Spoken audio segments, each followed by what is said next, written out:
Bonjour, chers amis. Hallo, liebe Freunde. Chapitre 15 de mon livre bilingue Jonas ne se lève plus. Jonas steht nicht mehr auf. Kapitel 15 aus meinem bilingualen Buch Jonas steht nicht mehr auf. Jonas ne se lève plus. Ich lese auf Französisch und der Text erscheint neben mir auf Deutsch. So, Chapitre 15. À un moment, il se mit à faire très sombre sur le petit chemin. Jonas allongea le bras et attrapa Tim par la manche de son t-shirt. Tim, j'ai peur ici, dit Jonas à voix basse. Euh, Pourquoi tu parles pas comme d'habitude? Je sais pas. Pas de panique, déclara Tim. Mais je vois rien. Bon, fit Tim, allez, on fait demi-tour. Lorsqu'ils finirent par arriver devant la gare, tous les taxis étaient partis. Tim décida d'aller sur les quais, mais l'accès aux quais était fermé. Il faut qu'on escalade les grilles ou un truc comme ça, fit Tim. Je sais pas escalader les grilles, dit Jonas. C'est facile, regarde. Tim saisit un barreau de la grille avec la main droite, coinça son pied gauche entre deux barreaux, et après 4 ou 5 tractions, il avait déjà la tête à la hauteur des pointes. Il posa un pied sur un barreau horizontal, et d'un saut, il se retrouva de l'autre côté. Voilà, tu vois, c'est facile. Vas-y, à toi maintenant. Je peux pas, fit Jonas à mi-voix. Quoi? Je peux pas, répéta Jonas un peu plus fort. Il se sentait encore plus petit et plus faible que d'habitude. Mais vas-y, c'est super facile. T'as qu'à faire comme moi j'ai fait. Et je te rattraperai quand tu sauteras. À peine Tim avait-il fini sa phrase que quelque chose d'absolument inattendu se produisit. Une voix bizarre et puissante retentit depuis un endroit de la gare que les enfants ne pouvaient pas voir. Elle avait l'air de venir de très loin, et pourtant elle était parfaitement compréhensible. Elle criait: Nestor, ici! Non, Nestor! Nestor! Ici, nom de Dieu! Ici, j'ai dit! Nestor! Et puis, un aboiement très fort. Toutes dents dehors, un gros chien était en train de se précipiter sur Tim. Maman, au secours! Cria Tim. Tim! Cria Jonas. Ne bouge pas! Nestor! Reviens ici tout de suite, crétin de cabot!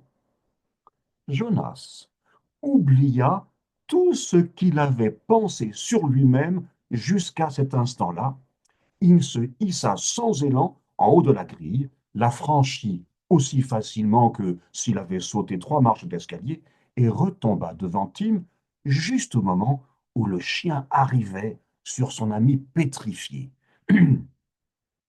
Totalement surpris par l'atterrissage de Jonas, le chien fit un bond de côté. Nestor, assis, dit Jonas d'une voix calme. Il s'agenouilla et allongea la main. Bonjour, Nestor, bonjour, dit-il. Viens, viens ici. Le chien changea subitement d'attitude. Tout son corps se détendit, son ventre se rapprocha du sol, ses babines retombèrent et recouvrirent ses dents, pendant qu'il agitait la tête de droite à gauche, tout en remuant la queue. Il avait l'air de quelqu'un qui s'excuse de s'être énervé après avoir compris que tout n'était qu'un malentendu. Viens, Nestor, il faut qu'on fasse un câlin, dit Jonas. Le chien s'approcha de la main que Jonas lui tendait toujours. Il ne mord pas, dit la voix bizarre qui avait appelé Nestor juste avant. Je sais, dit Jonas à mi-voix pour lui-même. Une seconde plus tard, le chien s'était blotti entre les bras de Jonas et se laissait câliner. Tu es un gentil Nestor. Oh oui, c'est ça que tu es. Quel gentil Nestor. C'est incroyable comme tu es un gentil chien. Je t'aime beaucoup, tu sais. Le chien se délivra des bras de Jonas et décida de nettoyer à fond le visage de Jonas avec sa langue.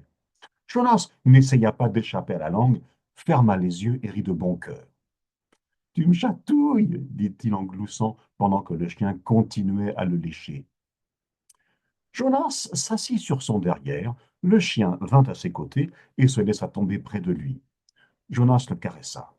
Tim n'avait pas bougé d'un centimètre.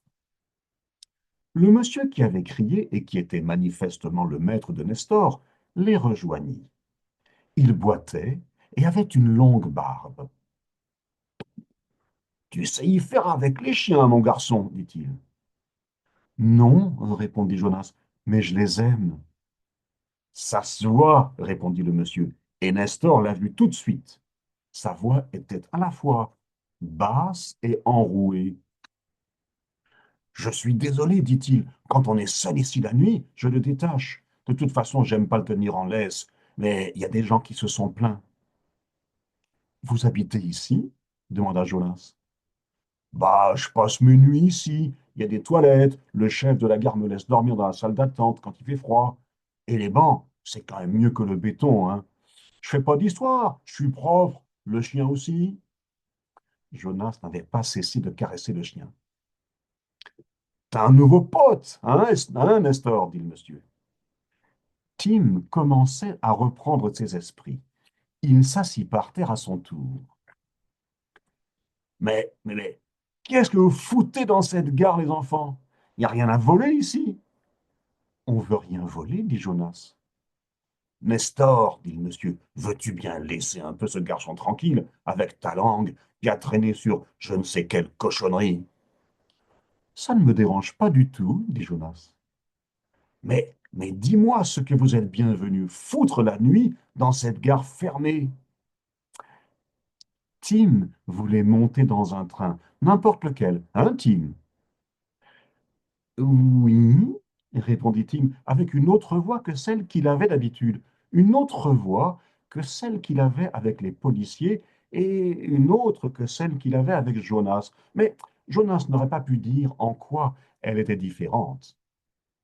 Mais alors, Jonas s'entendit dire qu'il n'allait plus monter dans aucun train et qu'au lieu de ça, ils allaient aller rue Mozart chez son grand-père. Et à sa grande surprise, il s'aperçut que sa voix à lui avait changé, elle aussi. Et le plus étrange dans tout ça, c'est qu'elle lui plaisait bien, cette nouvelle voix. À mon avis, c'est une bonne idée, mon garçon, dit le monsieur. Je voudrais encore faire des câlins avec Nestor, dit Jonas.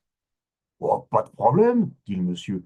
On est là tout le temps. Il sera absolument ravi de te revoir. Il t'aime. Au bout d'un quart d'heure environ, Jonas se releva, dit à Tim qu'ils allaient maintenant rue Mozart, secoua poliment la main du monsieur, déposa un baiser sur la tête de Nestor et escalada la grille comme s'il n'avait jamais rien fait d'autre de toute sa vie. Tim le suivit et, au bout de 5 minutes, Jonas sonnait chez son grand-père qui habitait au numéro 1 rue Mozart. So, Fortsetzung folgt. Bis bald. Ah ja, genau, ja, werde, also abonniere, bla bla bla bla.